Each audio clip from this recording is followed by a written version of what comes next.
Today, if I may, I shall begin outside the customary opening. Well, my dear readers, a strange mood has taken hold of me, and I suspect the burden lies with Friedrich Schiller himself, for it is Schiller of whom I wish to speak.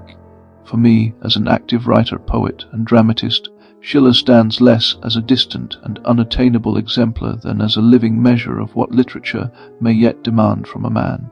He comes before me less as an ornament of literary history than as a presence against whom I instinctively test the seriousness of my own vocation. For truly, who else, if not Schiller? I permit myself a small digression here, for on a personal level, quite apart from any literary genealogy, one fact remains almost beyond my comprehension, that the same people, the German nation, and I speak plainly here, who brought into being something so beautiful and so magnificent as the literary age of Romanticism, an age that flowered in part from the current of Weimar Classicism, whose brightest star was Friedrich Schiller, thus making him, in a sense, one of the forerunners of Romanticism, should later descend into such darkness. The mind struggles before that fact. It recoils, then returns again to the riddle. It is difficult to imagine Novalis and his hymns to the night, or August Wilhelm Schlegel, Friedrich Schlegel, Ludwig Tieck, E.T.A. Hoffmann, or Joseph von Eichendorff with his beautiful Der Frohe Wandersmann, apart from that earlier ground. I shall quote the first stanza. Wem Gott will rechte Gunst erweisen, den schickt in die weite Welt, dem will seine Wunder weisen, in Berg und Wald und Strom und Feld. In my own humble translation, it moves more or less along these lines. Whom God would favor with his rightful grace, he sends into the wide world's reach. There he reveals his wonders. In mountain, woodland, stream, and field, one stands there before a current of feeling, before a language opened toward wonder, before a mode of seeing in which the world expands beneath the feet of the wanderer. Such writing did not arise from a vacuum. It grew from an inheritance, and that inheritance bears the marks of Schiller, of Goethe, of Weimar, of a civilization that could raise the human spirit toward song. Then another pillar appears, another Weimar classic who laid the ground beneath Romanticism, without whom there would have been neither Novalis nor that splendid company beside him. There would have been no Percy Bysshe Shelley or John Keats. There would have been no Pushkin. There would have been no Mickiewicz. I mean Goethe, and above all Goethe's Der Erlkönig, which I regard as perhaps the most beautiful and surely the most emotionally charged poem ever written. Yet I ought to add at once that such a poem must be read in the original German if its beauty is to be truly appreciated, for the full complexity of its language appears there most clearly, paradoxically, through the poem's simple form. Poetry does not need to be elaborate nor overly complicated to prove its worth as a song of beauty and perfection. Some among my listeners may already clutch their heads and cry out, "How could he say such a thing?" I ask pardon for the confession. Let us listen to the final stanza. Dem Vater grauset's, reitet geschwind, hält in Armen das ächzende Kind, erreicht den Hof mit Mühe und Not, in seinen Armen das Kind war tot. In its simplicity, that ending possesses something terrifyingly beautiful. A merciless break of the heart lives in it. The last line is shattering. In seinen Armen das Kind war tot. War tot. In those few words Goethe reaches a height of tragic expression that leaves the soul almost defenseless. Their power springs from the utmost plainness. The line seeks no ornament, it allows no escape. It falls with the weight of fate itself. That is part of its greatness, for poetry at its highest often speaks in the simplest tones, yet carries within them an immeasurable burden of sorrow, beauty, and finality. Few endings in all literature have entered me so deeply, and admittedly few other poems among those that accompanied my daily life across more than 50 years have struck me with such force, such sorrow, and such enduring majesty. In English it would sound more or less like this, again in my own humble translation. Dread took the father, he spurred in pain. He rode his fear across the plain. He gained the courtyard by strain and dread. The child upon his arms hushed, frail unto dead. Goethe's Erlkönig may be read as a text standing at the threshold where Sturm and Drang begins to pass into what later criticism calls German pre-Romanticism. Here I feel I owe a brief explanation of what Sturm und Drang was. I promise I shall keep this digression within reasonable bounds. The phrase comes from German and literally means storm and stress. In ordinary usage, it can suggest times of turmoil or emotional agitation, and for the sake of simplicity I may occasionally use turmoil as a loose shorthand. In literary history, however, the term denotes a specific German literary and artistic movement of the later 18th century. It emerged partly under the influence of Jean-Jacques Rousseau and was marked by a powerful emphasis on feeling, rebellion, subjective experience, and emotional unrest. Writers associated with that age of turmoil turned away from the restraint, balance, and formal discipline of neoclassical poetics, seeking instead a language of passion, immediacy, and psychic intensity. Their works often present individuals caught in conflict with social order, rational measure, or inherited authority. In that sense, Sturm und Drang stands as one of the chief precursors of both Weimar Classicism and German Romanticism. So from these turmoil the poem inherits emotional extremity, pressure of immediacy, and a fierce investment in subjective experience under psychic and natural strain. The ride through night and wind places human consciousness under assault from forces that exceed rational command. In that respect, the ballad preserves the earlier movement's fascination with passion, fear, and the exposed individual confronting powers greater than social order or enlightenment measure. Yet Erlkönig also moves beyond turmoil times toward a distinctly pre-romantic terrain. Its world is shaped by nocturnal atmosphere, folk material, supernatural suggestion, and the unstable boundary between outward reality and inward vision. The father reads the scene empirically, reducing each apparition to mist, leaves, and trees, whereas the child encounters a numinous and fatal presence that the poem refuses fully to dismiss. That unresolved tension between rational explanation and visionary dread lies at the center of pre-romantic poetics. Nature ceases here to function as background. It becomes an active and ambiguous medium through which death, seduction, and metaphysical terror draw near.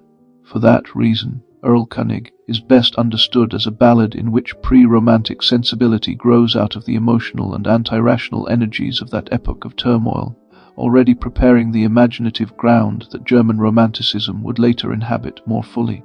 If Goethe's Erlkönig stands at the threshold where the time of turmoil begins to yield to a pre-romantic atmosphere, Schiller's early dramatic language reveals the same historical movement through another register. Vehement apostrophe, emotional fracture, imagistic violence, and a syntax driven by inward combustion. For instance, in Die Räuber, we already hear a mode of utterance that grows out of these years of turmoil, yet prepares essential ground for Romanticism, above all through the force with which feeling reshapes language itself. The passage I have in mind gives that pressure one of its most memorable forms. Menschen, Menschen, falsche, heuchlerische Krokodilbrut. Jahre Augen sind Wasser, Jahre Herzen sind Erzt. Kusse auf den Lippen, Schwerter im Busen. Lohn und Leoparde futtern ihre Jungen. Raben tischen ihren Kleinen auf dem Aas, und der Bosheit hab ich dulden gelernt, kann dazu lacheln, wenn mein erboster Feind mir mein eigen Herzblut zutrinkt, aber wenn Blutliebe zur Verraterin, wenn Vaterliebe zur Megare wird, o so fange Feuer mannliche Gelassenheit, verwildet zum Tüger sanftmutiges Lamm, und jede Faser recke sich auf zu Grimm und Verderben. In English, through my own translation, it reads something like this.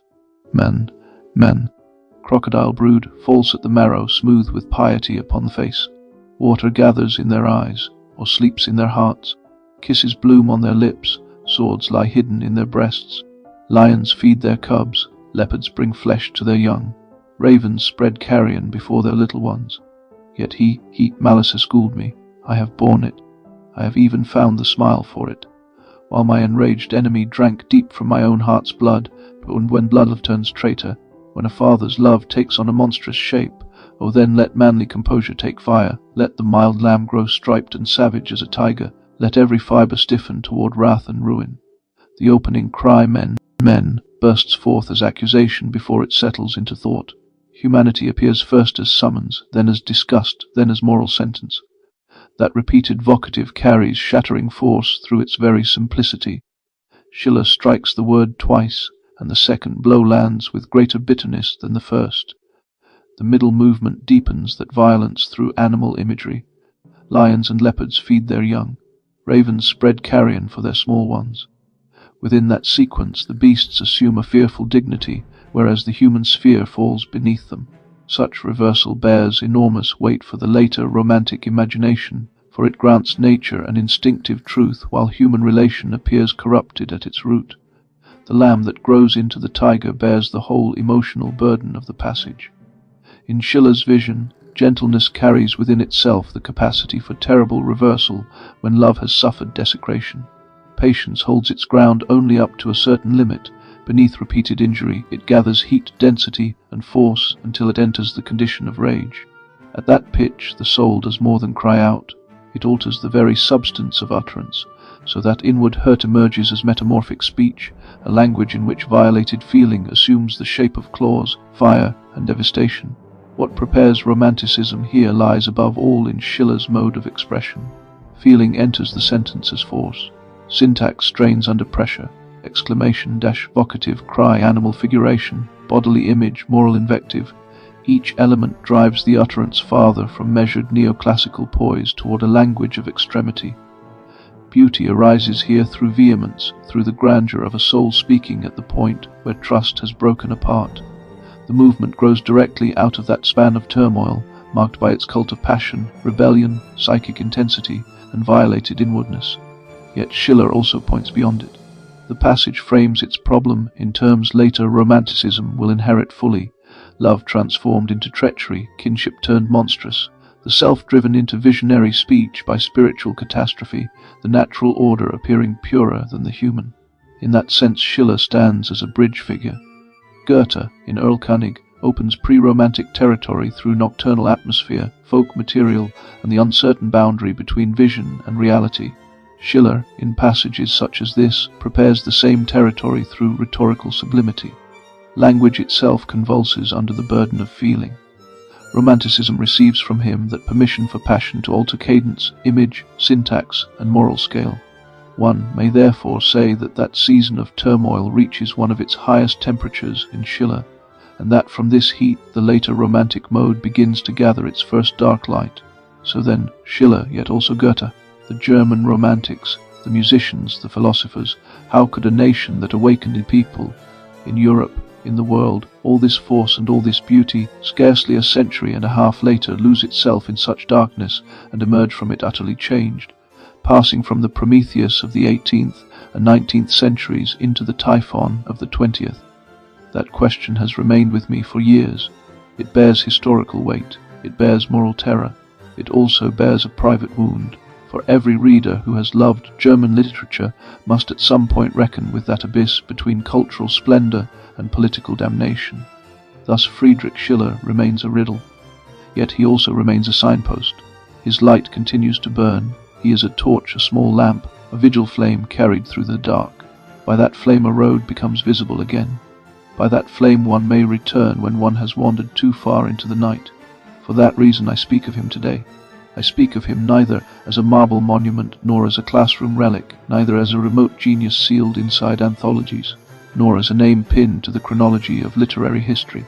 I speak of him as a living force in the moral imagination of Europe, as a writer in whom ardor and form, rebellion and measure, fracture and elevation meet in one blazing tension. Schiller reveals what literature may dare when it approaches the limits of human inwardness. He also reveals what civilization may produce at its summit, even while history later teaches how fragile that summit remains. That double truth gives gravity to every return to Schiller. One comes back for splendor, yet warning waits there too. His language burns with a white intensity. His work sets before the mind the spectacle of a soul wrestling with freedom, dignity, betrayal, terror, beauty, and the claims of mankind upon itself. For all these reasons I have carried him with me. His pages accompanied me through the long labor of writing. Their cadences entered my thought. Their tempers chastened mine.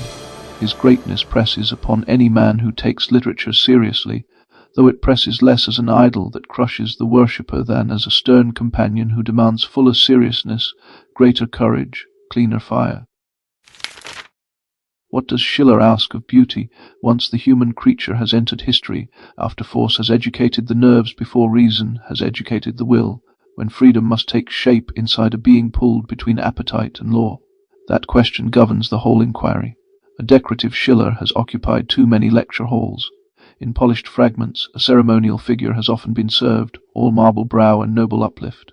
My own reading turns elsewhere. I find a writer who makes beauty exacting. Before me stands a dramatist who lets the ideal break upon the real until each noble claim reveals its hidden price. There appears a philosopher for whom the soul bears an interior contest that resembles civil war. Beauty, under such pressure, arrives as ordeal. Liberty enters that ordeal as its deepest stake. Schiller's finest pages therefore refuse ease. Even his most famous proposition, man only plays when in the full meaning of the word he is a man, and he is only completely a man when he plays, belongs inside a severe anthropology, inside a salon whose refinement carries danger. Play here names a high condition painfully won. Beauty becomes the medium through which the person rehearses freedom, though the rehearsal itself unfolds in a being already divided. In Schiller's account, embodiment declares itself through the lifted arm, the quickened pulse, the face that opens toward another person or tightens around its own grievance, and from such palpable motions his prose begins even when it rises into idealist altitude. The human being, in his account, lives through two basic drives. One binds us to time, to alteration, to sensation, to contact, to need, to enjoyment. The other draws us toward permanence, in the direction of law, into unity, toward shape, toward what he calls form.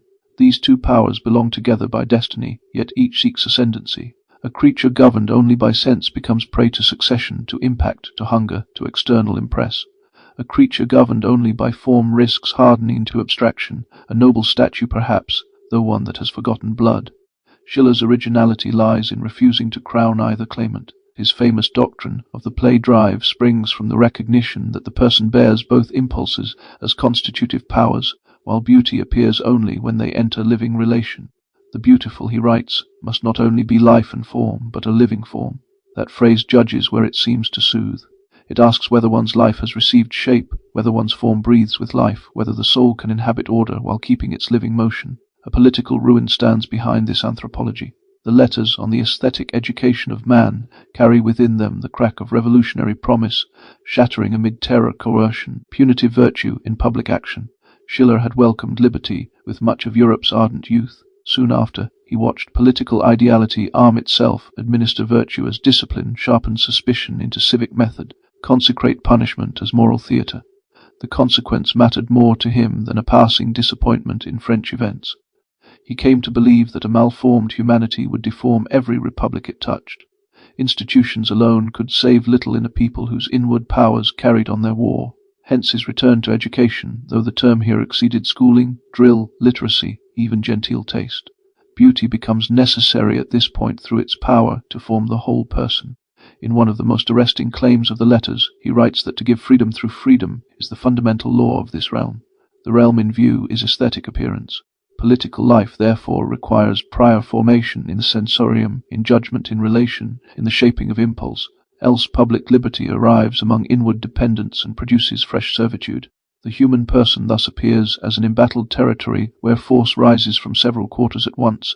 Natural impulse presses with one claim, social custom bears another, political compulsion enters as a further demand, reflection itself opens an added split, since modern consciousness watches itself and thereby loses the ease of dwelling innocently within its own acts. Such a creature reaches unity only by passing across division. The German thinker knew that too well. The modern subject has already moved across fracture.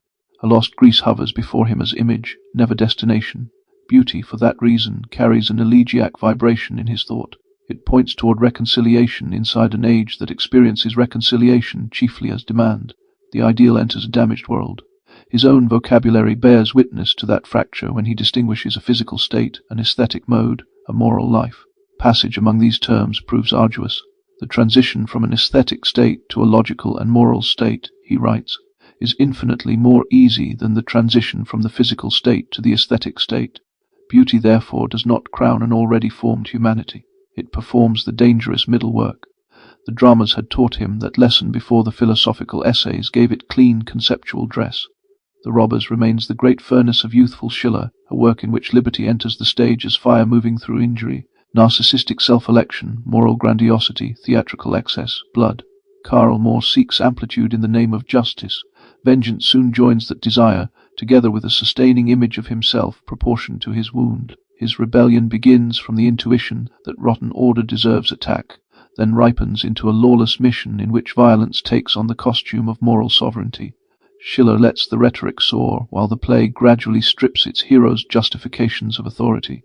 Karl finally sees what his revolt has wrought and cries, "Oh, Fool that I was to fancy that I could amend the world by misdeeds and maintain law by lawlessness, that sentence matters for every later movement in the writer's thought, for ideal freedom, once joined to force lacking inward discipline, acquires a predatory cast. The rebel remains enthralled to passion, while giving that enthrallment the title of justice. Beauty enters such a field as measure, as exacting counterforce, as the form through which freedom learns to spare the world the excesses of self-dramatization. A Spanish court gives the same problem a colder chamber in Don Carlos. There Schiller shifts from outlaw energy to the suffocations of dynastic power, though the central wound remains. The Marquis of Posa has become one of European literature's emblematic voices of principled freedom, while his appeal to Philip II rises with prophetic urgency instead of modest reform. One motion of your hand can new create the earth, but grant us liberty of thought. That line enters a room saturated with surveillance, paternal tyranny, erotic misdirection, fear, self-sacrifice, imperial anxiety, so freedom appears radiant within diseased surroundings. The tension is essential, for Schiller places the ideal amid machinery that mangles it, not within an empty field where truth prevails through clarity alone. Posa himself bears the marks of modern fracture, appearing as strategist no less than prophet, working through concealment, consenting to manipulative forms for the sake of a freer future. The ideal thereby acquires tragic contamination, while its validity remains intact, its enactment passing through compromised instruments. From that contamination Schiller learns. One begins to see why beauty, later on, must become a discipline of the soul prior to politics, for a people inwardly deformed will turn high principles into sharper tools of domination. The essays on grace and dignity carry this drama inward, then press it down into gesture, posture, movement, endurance. Here Schiller becomes almost surgical. Grace names movements that reveal freedom naturalized in the body, whereas dignity marks the visible self-command of a person standing under strain. The pair requires joint custody. Grace is the beauty of the form under the influence of free will, he writes. Later he adds that dignity alone, wherever met with, testifies that the desires and inclinations are restrained within certain limits. Grace renders reconciliation embodied, whereas dignity renders conflict mastered. One may say that grace belongs to the soul after education has entered the limbs. One may also say that dignity belongs to the soul when suffering compels it to hold rank against inward violence or outward force. Beauty, read in this light, ceases to stand opposite discipline. It appears instead as discipline fulfilled sensuously. A graceful person bears law within inclination. A dignified person bears law against inclination. In each case the human being appears as a battlefield made visible in living form. Schiller's sense of embodiment therefore serves as more than clothing for an interior essence. The figure manifests the achieved or embattled relation between form and force. A further deepening arrives with the distinction between naive and sentimental poetry. The naive poet lives near spontaneous unity, whereas the sentimental poet writes after reflection has severed humanity from immediate wholeness. Schiller places the modern world within that second fate, so nature becomes an object of search through distance, while unity itself acquires value through knowledge of fracture. A modern poem therefore bears yearning among its constitutive energies, remembering through loss or reaching toward fulfillment through an awakened consciousness of separation. That historical diagnosis bears weight here by relocating beauty within a changed human situation, for the ancients could receive beauty as presence, whereas the moderns encounter it through aspiration, mourning, elegy, critique. Idealism, under such conditions, enters the world wounded. The sentimental poet exceeds lament, transforming division into a source of higher freedom, though the transformation leaves the originating pain active within the achieved form. The ideal thus becomes visible as tension within experience, when a human being measures present life against a fuller humanity and discovers vocation together with fracture in the same inward act. Beauty gains depth through that discovery, while the wound gives it inward light. Tragedy becomes the proper theatre for this discovery. Schiller's essays on tragic art return again and again to the spectacle of a person who suffers within the sensible order, while showing a freedom that exceeds sensible determination. Such freedom abolishes nothing in pain. Instead, it reveals itself through a disciplined relation to pain. Tragedy, therefore, becomes a school in which the viewer perceives that the human being contains more than nerves, appetites, fears. Schiller seeks a representation where bodily affliction appears together with moral independence. The body may be pressed, imprisoned, threatened, humiliated, destroyed. Spirit answers by exhibiting a law that force cannot fully command. One hears the stern music of that view in the essay on the pathetic, where suffering gains aesthetic value through the freedom disclosed in endurance. What emerges here is a discipline of regard through which the spectator learns to see the person at the point of pressure.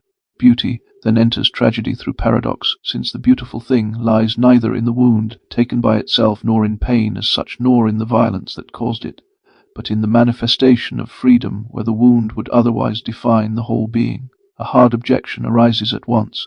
Schiller's account can appear to raise suffering into radiance, to press the body into service as a stage property for idealist consolation. The objection carries full force, for his theory at times approaches that elevation with dangerous closeness.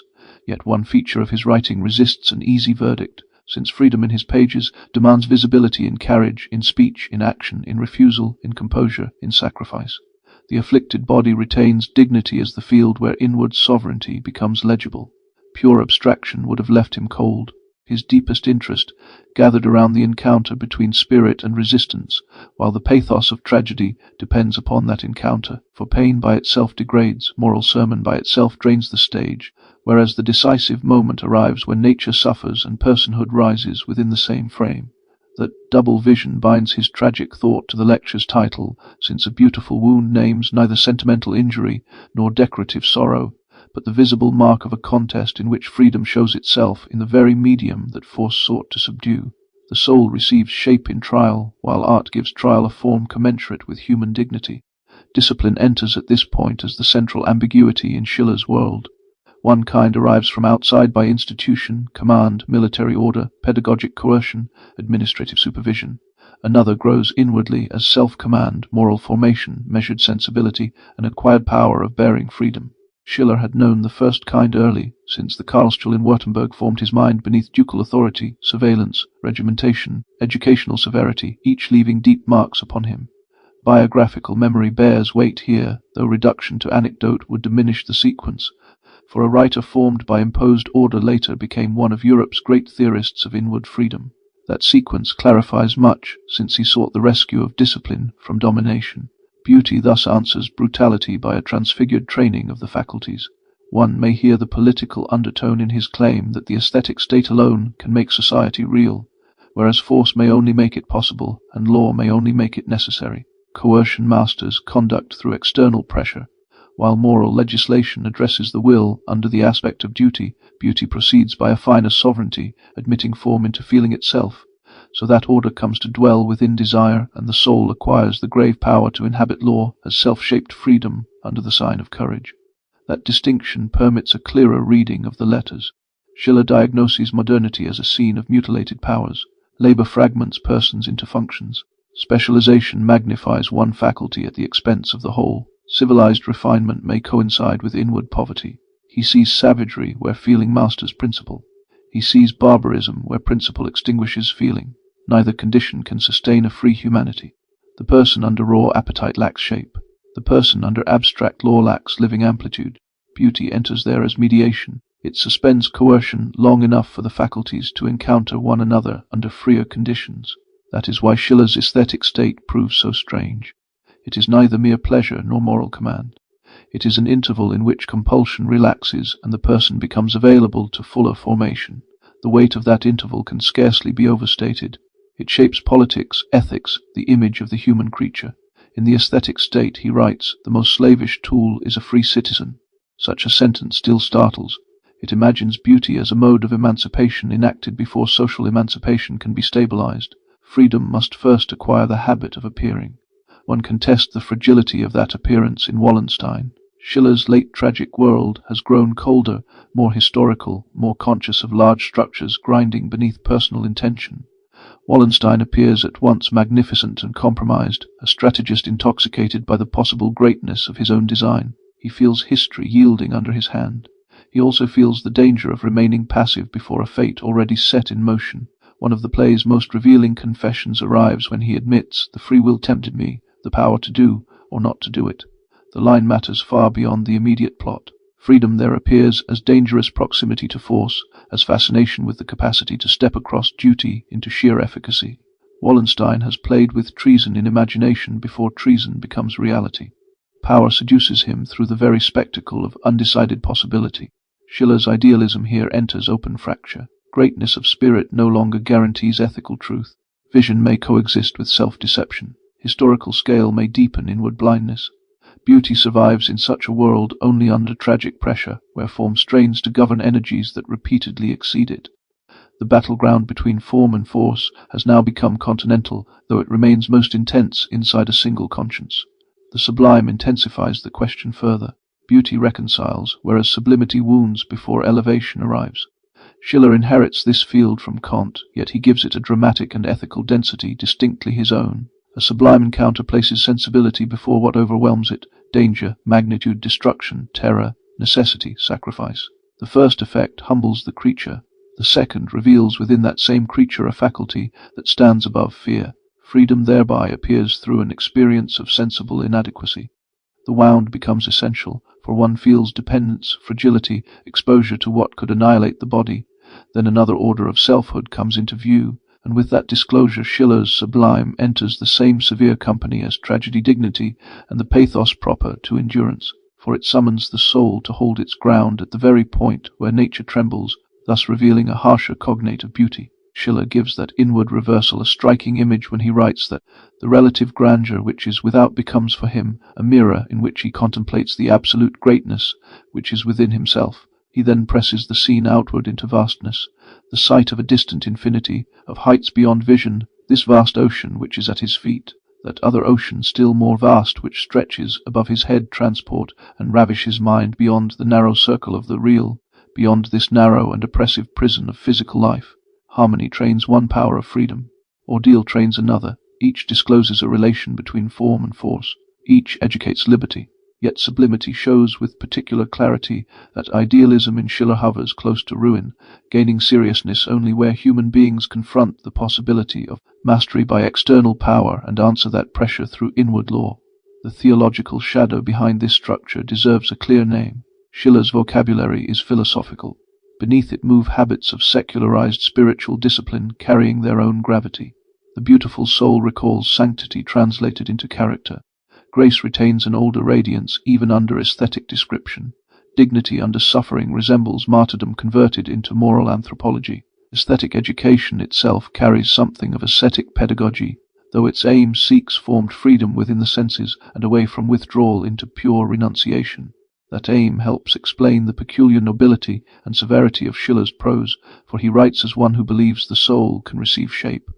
Desire can undergo education, bodily expression can become a site of moral truth, suffering can reveal rank of spirit. His account of formation states the sequence with austere precision.